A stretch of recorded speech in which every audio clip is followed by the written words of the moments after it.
There are 107 million gun owners in the United States. In this hypothetical, every one of them answers the call, organized into local militia groups with basic leadership and a chain of command. No U.S. military, no government, no air support, just what they legally own: pistols, AR-15s, 50 cals, hunting rifles, night vision, body armor, and billions of rounds of ammunition sitting in closets and safes across the country. 5 professional armies. One country defending itself with nothing but what's already in the garage. One more rule: every number in this video starts from what's legally owned. But if any matchup ever drops below 75%, don't worry, I've got a small surprise waiting for you. Israel, 170,000 active troops. Smallest army on this list by head count, and the most dangerous per soldier. The IDF has fought more actual wars in the last 20 years than every other country on this list combined. And its air force is built around exactly one skill: finding and destroying a specific target fast. F-35I Adders, a customized variant no other country flies, with Israeli electronic warfare systems bolted in. Iron Dome and David's Sling exist to stop things coming in, not to help project power out. Israel's entire doctrine is defensive reactive. Hit enemies close to home,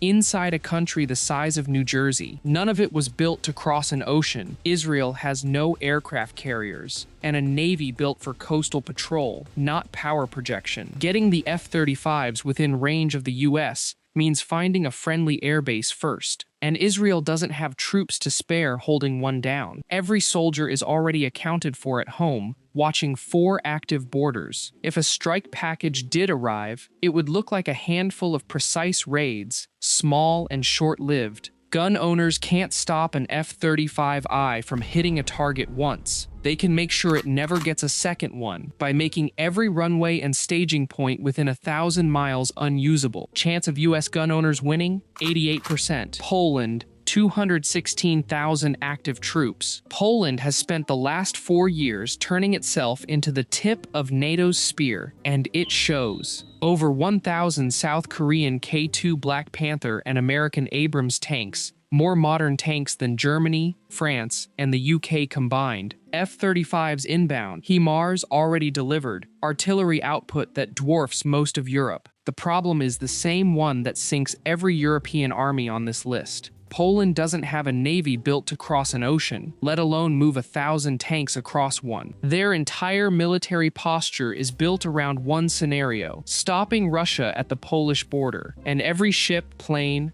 and logistics chain they own is oriented east, not west. Getting even a fraction of that armor to America means chartering civilian cargo vessels. The same slow, exposed, easy-to-disrupt problem. Polish tank crews are combat postured in a way most NATO militaries aren't right now. But a landing force without resupply is a landing force on a clock, and 85 million defenders with nowhere else to be can afford to wait it out. Chance of U.S. gun owners winning, 78%. Germany, 181,000 active troops. On paper, this is the scariest army in Europe. Leopard 2A7 tanks, Puma infantry fighting vehicles, a €100 billion rearmament fund passed after the invasion of Ukraine, and the largest economy on the continent backing it. This should not be a close fight. Then you look at the readiness reports. In 2018, all 6 of Germany's submarines were out of service simultaneously.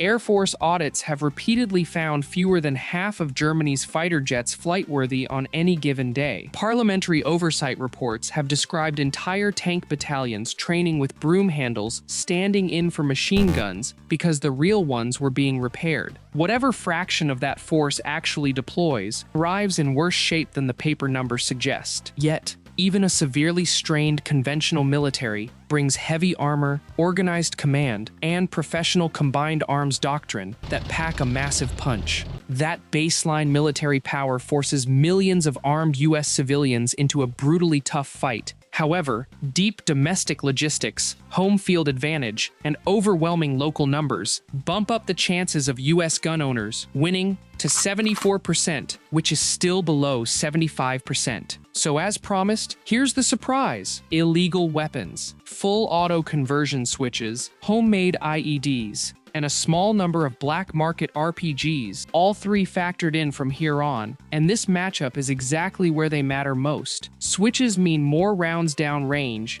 IEDs turn every convoy road into a liability, and an RPG finally gives rifle fire an answer to a Leopard 2's rear armor. Revised chance of US gun owners winning, 84%. Japan. 247,000 active troops. Japan's self-defense forces don't look like an invasion army, and that's deliberate. Izumo-class carriers now operating F-35Bs, a submarine fleet considered one of the quietest in the world, and an air force flying some of the most advanced jets in the Pacific. The catch is doctrine, not distance. Everything Japan owns was built to defend Japanese islands and contest Chinese and North Korean pressure close to home, not to sustain an offensive campaign 5,000 miles across the Pacific with no regional base to refuel from. Guam and Hawaii sit in the way, both heavily populated with armed Americans who would see that fleet coming for weeks before it arrived. If a strike force did land on the West Coast, Japan's actual advantage, quiet submarines and precision carrier air, stops mattering the moment boots hit sand, and it becomes a ground fight against 85 million people who know the terrain. But even without sea control, a disciplined, high-tech landing force brings heavy armor and organized combined arms. It becomes a brutal ground fight against 85 million armed civilians who know the terrain very well, but cannot stop a speeding bullet in time. So, chances of US gun owners winning? 66%, which is again, less than 75%. So the same surprise applies here too, but less. Japan's whole advantage is naval and airborne. None of that gets touched by what's illegally sitting in an American gun safe. Japan's Komatsu, light armored vehicles, only shield troops from basic rifle fire. A single RPG or roadside IED tears straight through them. And while Japanese infantry carry precise Howa Type 89 rifles, standard service rifles are no match for close quarters ambushes backed by full auto switches and heavy explosives. Revised chance of US gun owners winning, 72%. France. 203,000 active troops. The toughest matchup on this list, and the reason is one word: the Charles de Gaulle. France is the only country here, besides China and the US itself, that owns an actual nuclear-powered aircraft carrier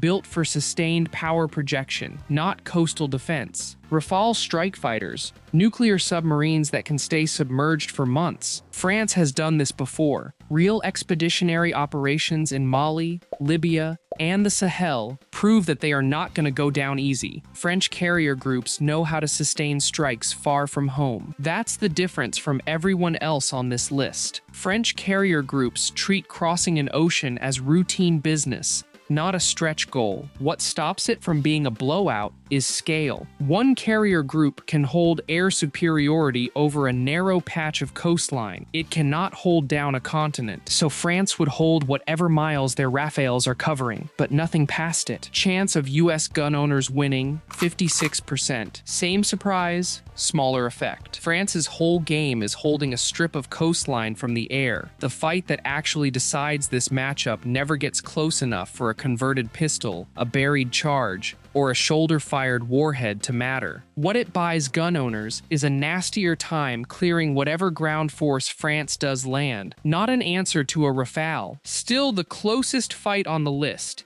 Revised chance of US gun owners winning, 62%. Yeah, that was the closest one yet. Let me know if you agree with how it played out, or if I missed something. And hey, if you're into videos like this, there's another one right on screen.